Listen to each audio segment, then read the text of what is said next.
Hello friends, तो कैसे हैं आप लोग। नाउ इट्स लेसन नंबर 7, यानी कि जो हम एग्जांपल्स को और प्रैक्टिस को डिस्कस कर रहे थे, ये उसका आगे का पार्ट है।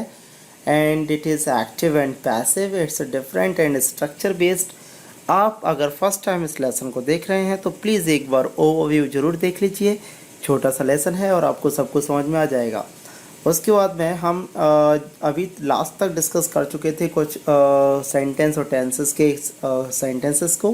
Just watch my all courses. So this is active and passive. It is very helpful for SSC CGL and CPO exams, okay, and also helpful for banking exams. उससे पहले मैंने आपको बताया था तो सारी चीज़ों को present indefinite, past indefinite, future indefinite, present continuous, past continuous, future continuous का तो चेंज होता ही नहीं है। एंड नाउ हम स्टार्ट कर रहे हैं प्रेजेंट परफेक्ट। आगे के लेसन्स में मैं फ्यूचर कंटिन्यूस का भी बनाऊंगा, प्रेजेंट परफेक्ट कंटिन्यूस का भी, पास्ट परफेक्ट कंटिन्यूस का भी, फ्यूचर परफेक्ट कंटिन्यूस का भी, ठीक है, तीनों के बनाऊंगा। और ये भी बताऊंगा कि एसएससी क्यों नहीं मानता उनको। उससे लेसन्स में हमने सारे क्वेश्चंस को, सारे रूल्स को, सारे कॉन्सेप्ट्स को एक साथ डिस्कस किया था। और लेसन नंबर 1 एंड 2 एंड 3 में हमने स्ट्रक्चर भी बताया था, फ्रेमिंग बताई थी पैसिव की। फ्रेमिंग आप जानते हो, सब्जेक्ट ऑब्जेक्ट चेंज करने होते हैं और वर्ब्स थोड़ी सी ध्यान रखनी होती हैं। सो इसको एंड तक देखिएगा, बहुत ही हेल्पफुल है प्लीज़, ओके। प्रेजेंट परफेक्ट आप सब जानते हो, अगर नहीं भी जानते हो वैसे तो जानते हैं। Has have and third form of the verb, that is present perfect, okay. Has और हैव के साथ थर्ड फॉर्म, तो इसमें थर्ड फॉर्म तो ऑलरेडी है। Third form of the verb is already in the sentence, that is with has and had, has and have, has and have. And आपको क्या करना है, हैज़ बीन, हैव बीन लगा देना है, बस बीन लगा देना है हैज़ और हैव में। एंड थर्ड फॉर्म आपका जो है वही काम करेगा। अब बीन लगाया क्यों है समझो, वैसे मैं आगे भी बताऊंगा। एक्चुअली थर्ड फॉर्म तो ऑलरेडी है इसमें, और थर्ड फॉर्म लगानी भी है। पैसिव में थर्ड फॉर्म लगती है तो डबल थर्ड फॉर्म हो जाएंगी, रिटर्न रिटर्न। इसलिए एक थर्ड फॉर्म को बी से बींग किया था ना, आईएनजी की वजह से, बी किया था फर्स्ट फॉर्म की वजह से, बीन कर दिया, बी की थर्ड फॉर्म बीन होती है। तो ये बीन इस थर्ड फॉर्म को बता रही है, और ये और थर्ड फॉर्म और दूसरी यूज़ करनी है। तो ये कॉन्सेप्ट है, थोड़ा सा डेप्थ में है, अगर आप चाहेंगे तो मैं समझा दूंगा। सो हैज और हैव के साथ में, हैज और हैव के साथ में अगर थर्ड फॉर्म मिलेगा तो हैज़ बीन और have been and third form of the verb. Active आया, Radha has written this letter. Radha has written this letter, Radha is subject, has helping because of Radha is singular, that's why has. Has या के साथ third form आता है, this letter object हो गया। पैसे बनाओ, ऑब्जेक्ट इधर आ गया, this letter has been written by Radha, been लगा देना है बस, बाय के साथ सब्जेक्ट इधर आ गया। नेक्स्ट एक्टिव आया, he has not wash the plates, the plates object हो गया। यहाँ ही सिंगुलर है सब्जेक्ट, तो इसके साथ हैज आ गया। हैज हेड के बाद नॉट लगता है, main verb with third form और ऑब्जेक्ट द प्लेट्स। पैसिव बनाया, द प्लेट्स, प्लेट्स प्लूरल हो गया तो हैव आ गया। अगर सिंगुलर होता, प्लेट एक होती तो हैज आ जाता। द प्लेट्स हैव, अब यहाँ हैज के बाद नॉट लगाया आपने, हैव के बाद नॉट लगा देना है, बीन लगा देना है नॉट के बाद में, ध्यान रखना भाई इस बात का। Main verb with third form, by के साथ सब्जेक्ट, ई का सब्जेक्ट इधर आ गया, ही सब्जेक्ट। लेकिन हिम बन के क्यों आया, you know it very well. Preposition के बाद में और वर्ब के बाद में ऑब्जेक्ट के रूप में आएगा, that is called objective case, है सब्जेक्ट को। एक्टिव देखो, someone has stolen my watch, किसी ने मेरी घड़ी चुरा ली है। पैसिव देखो, माई वॉच ऑब्जेक्ट हो गया, माई वॉच सिंगुलर तो has been stolen by someone, नहीं यूज़ करेंगे। अब मैं नहीं बताऊंगा क्यों नहीं करेंगे, क्योंकि लास्ट के लेसन्स देखिए, क्योंकि इंडेफिनिट है यार, लगाने की ज़रूरत नहीं है। ऑब्जेक्ट से स्टार्ट हो ही रहा है, लगाने की ज़रूरत नहीं है। यहाँ क्यों लगाया, सब्जेक्ट एक्टिव तो सब्जेक्ट से स्टार्ट होता है, तो इंडेफिनिट हो, अंडरस्टूड हो, लगाना पड़ेगा। एक्टिव देखो, have you seen this movie, you know it very well, then interrogative sentence you use helping verb before the subject. Have you seen this movie, अगर मैं बोलूँगा you have seen this movie, आप यह movie देख चुके हो। Have you seen this movie, क्या आप यह मूवी देख चुके हो, तो हैव हो गया, यू के साथ लगा, सीन थर्ड फॉर्म होता है, this is this movie object. Passive बनाओ तो हैज़ दिस मूवी, क्योंकि दिस मूवी ऑब्जेक्ट है तो ऑब्जेक्ट से स्टार्ट होता है पैसिव, तो दिस मूवी आगे आएगा। दिस मूवी, मूवी सिंगुलर है तो उसके अकॉर्डिंग है जाएगा, बीन मूवी के बाद हो जाएगा, ठीक है ना, नॉट के बाद बीन, और इंटरगेटिव में सब्जेक्ट के बाद बीन। सीन ऊपर दे ही रखा है, बाय यू सब्जेक्ट इधर आ गया। एक्टिव देखो, why have you told a lie, तो जो ऊपर इंटरगेटिव वर्ड है वही इंटरगेटिव वर्ड नीचे आ गया why. Have you told a lie, lie object हो गया, तो वाई जो ऊपर है वो नीचे आ गया। अब हैज़ क्यों आया इधर, क्योंकि ऑब्जेक्ट लाई लेकर के आओगे ना इधर, क्योंकि पैसिव ऑब्जेक्ट से स्टार्ट होता है। अब लाई सिंगुलर है तो हैज़ आ गया। अब यहाँ पर जैसे मूवी के बाद बीन लगा था ऐसे यहाँ आई लाई के बाद में बीन लग गया।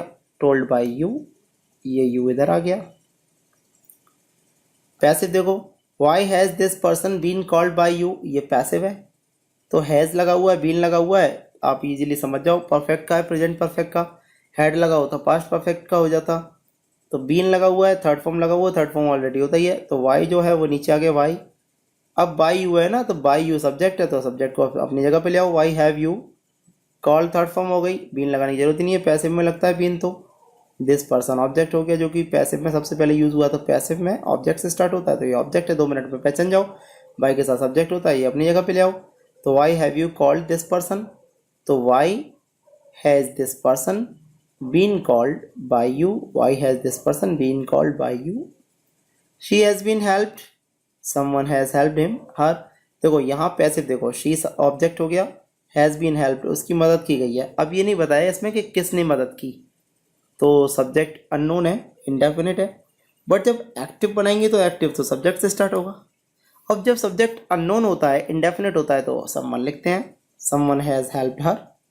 हर का हो गया शी, क्योंकि हर ऑब्जेक्ट है, ऑब्जेक्ट जब पैसिव में आएगा तो शुरुआत में आएगा, लेकिन वर्ब से पहले सब्जेक्टिव केस आता है, तो इसलिए ये सब्जेक्ट के रूप में आया है, सब्जेक्ट जैसा बन के आया है, लेकिन है ये ऑब्जेक्ट, क्योंकि हेल्प इसकी की गई है, और जो हेल्प करने वाला है वो समवन है, वो कोई है, तो शी हैज़ बीन हेल्प उसकी मदद की गई है।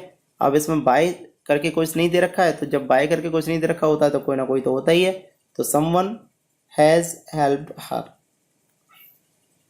पास्ट परफेक्ट, पास्ट परफेक्ट यानी कि हैड एंड थर्ड फॉर्म, तो आपको इसमें हैड बीन लगा देना है एंड थर्ड फॉर्म। जैसे एक्टिव देखो, somebody has already warned him, किसी ने उसको पहले ही वार्न कर दिया है, तो हिम का क्या हो गया ही। अगर ये पैसिव से एक्टिव आता तो भी ऐसे ही कर देते, तो हिम का हो गया ही, हिम ऑब्जेक्ट है, तो ये यहाँ पर सब पैसिव में आया। अब ये वार्न इसको किया गया है, तो ये ऑब्जेक्ट है, तो ये पैसिव में, पैसिव तो ऑब्जेक्ट से स्टार्ट होता है, तो हिम का क्या हो गया ही। अब ये ही बन के क्यों आया, क्योंकि वर्ब से पहले सब्जेक्टिव केस आता है। मैटर ये नहीं करता कि ऑब्जेक्ट है सब्जेक्ट है, केस सब्जेक्टिव होना चाहिए, रूप सब्जेक्ट का होना चाहिए बिफोर वर्ब। प्रोनाउन आप पढ़ लीजिएगा प्लीज। तो ही हो गया, हेड ऊपर दे रखा है तो हेड नीचे आ गया। अब हेड के बाद ऑलरेडी दे रखा है, फिर थर्ड फॉर्म है, तो हेड के बाद ऑलरेडी, फिर बीन एंड थर्ड फॉर्म। क्योंकि आपने नोटिस किया था लास्ट लेसन में जब कंटिन्यूस कर रहे थे तो आईएनजी से पहले बीइंग लगाया था, क्योंकि आईएनजी को बताने के लिए तो बीइंग यूज हुआ था, बीइंग यानी कि ऑलरेडी आईएनजी, तो warn third form, been third form, तो इसी से पहले बीन यूज होगा, ठीक है, ऑलरेडी बीन वॉर्न। तो somebody had already warned him, तो he had already been warned। Active देखो, the farmers had reaped the crops before the rain fell, the crops had been reaped by the farmers before the rain fell। अब इसमें ना कोई object है ना कुछ, तो बिफोर एंड आफ्टर वाला ऐसे ही रहता है। आगे मैं कुछ ऐसे सेंटेंस भी करूंगा जहाँ पर दोनों ही सेंटेंस चेंज होते हैं, अगर वो कंप्लीट होते हैं तो। अब इसमें ऑब्जेक्ट नहीं है और ऑब्जेक्ट नहीं है, ये इतना ध्यान रखिएगा, जिस सेंटेंस में ऑब्जेक्ट ना हो पैसिव नहीं बनेगा, सब्जेक्ट ना हो पैसिव बन जाएगा, ऑब्जेक्ट ना हो पैसिव नहीं बनेगा। क्यों नहीं बनेगा, क्योंकि पैसिव ऑब्जेक्ट से स्टार्ट होता है, इसलिए। Next, the players had not won the match, तो the match had not been won by the players. The players हमारा हो गया subject, had not won the match players. Had you heard about this case, इसको ध्यान से देखिएगा, तो had ये हो गया, दिस केस ऑब्जेक्ट आ गया, बीन हर्ड अबाउट। अब यहाँ एक चीज देखिए, आपने हर्ड के साथ अबाउट दे रखा है, तो यहाँ पे भी हर्ड के साथ अबाउट आ गया। ऐसे क्वेश्चंस में आगे कराऊंगा, अगर किसी मेन वर्ब के बाद में प्रेपोजिशन दे रखा होता है तो प्रेपोजिशन यों का त्यों लिख देते हैं एज इट इज। तो हर्ड अबाउट बाय यू, तो जनरली स्टूडेंट्स कहते हैं sir can we use double preposition together in a sentence. Yes we can use, जैसे he laughed at me, past indefinite है, सेकंड फॉर्म यूज हुआ है, तो past indefinite के passive में क्या लगता है, वॉज एवर के साथ थर्ड फॉर्म। तो देखो, ही लाफ्ड एट मी, तो I was laughed at by him, simple. तो had this case been heard about by you. Passive देखो ऑल, अब ये पैसिव से एक्टिव बनाएंगे। All the cakes had been eaten by the children before the party began. अब यहाँ पे भी ऑब्जेक्ट नहीं है तो बाद वाला ऐसे कैसा रहेगा, पहले वाले का कंप्लीट सेंटेंस है, इसको हम चेंज करेंगे। तो all the cakes had been eaten by the children, तो बच्चों ने तो खाया, तो चिल्ड्रेन सब्जेक्ट हो गए। तो the children had eaten all the cakes, simple, before party begin. Future perfect, will have and shall have, यानी कि फ्यूचर को दिखाने के लिए यूज होता है विल और शैल, परफेक्ट को दिखाने के लिए हैव। सेकंड मेन वर्ब में आती है, वर्ब की थर्ड फॉर्म, तो ये हो जाएगा will have been, shall have been, यानी कि हैज, हैव और हैड अगर कहीं भी आ जाए बीन ही लगाना है, तो will have been, shall have been and third form. Active देखो, the central government will have electrified 5000 villages by the end of next year. तो by the end of next year ऐसा कैसा ही रहेगा, आप चेंज करो the central government subject, will have electrified 5000 villages. अब object क्या है, इलेक्ट्रीफाइड किसको किया है, 5000 गाँव को, तो ऑब्जेक्ट हमारा आ गया पैसिव में 5000 विलेजेस। विल हैव, तो will have been electrified, third form से ही पहले बीन लगता है, been electrified. Central government subject है तो by the central government, by the end of next year.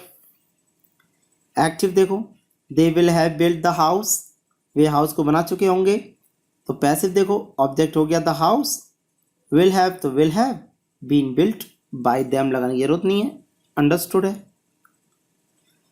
दे हुआ, समवन हुआ, पीपल हुआ, अंडरस्टूड होते हैं, नहीं लगाओ बाय के साथ, कोई दिक्कत नहीं है। एक्टिव देखो, अब वो डिपेंड करेगा ऑप्शंस पे, ऑप्शंस हो सकता है कि बाय देम वाला सही हो और जिसमें बाय देम नहीं लग रहा है वो कहीं ना कहीं गलत हो, ऑप्शन से आप सीख करेंगे। एक्टिव देखो, the dealer will not have close the shop by 10 o'clock।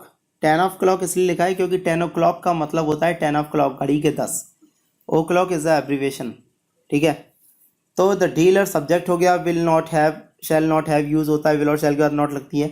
Close main verb हो गई, द शॉप ऑब्जेक्ट हो गई, बाय 10 o'clock 10 बजे तक।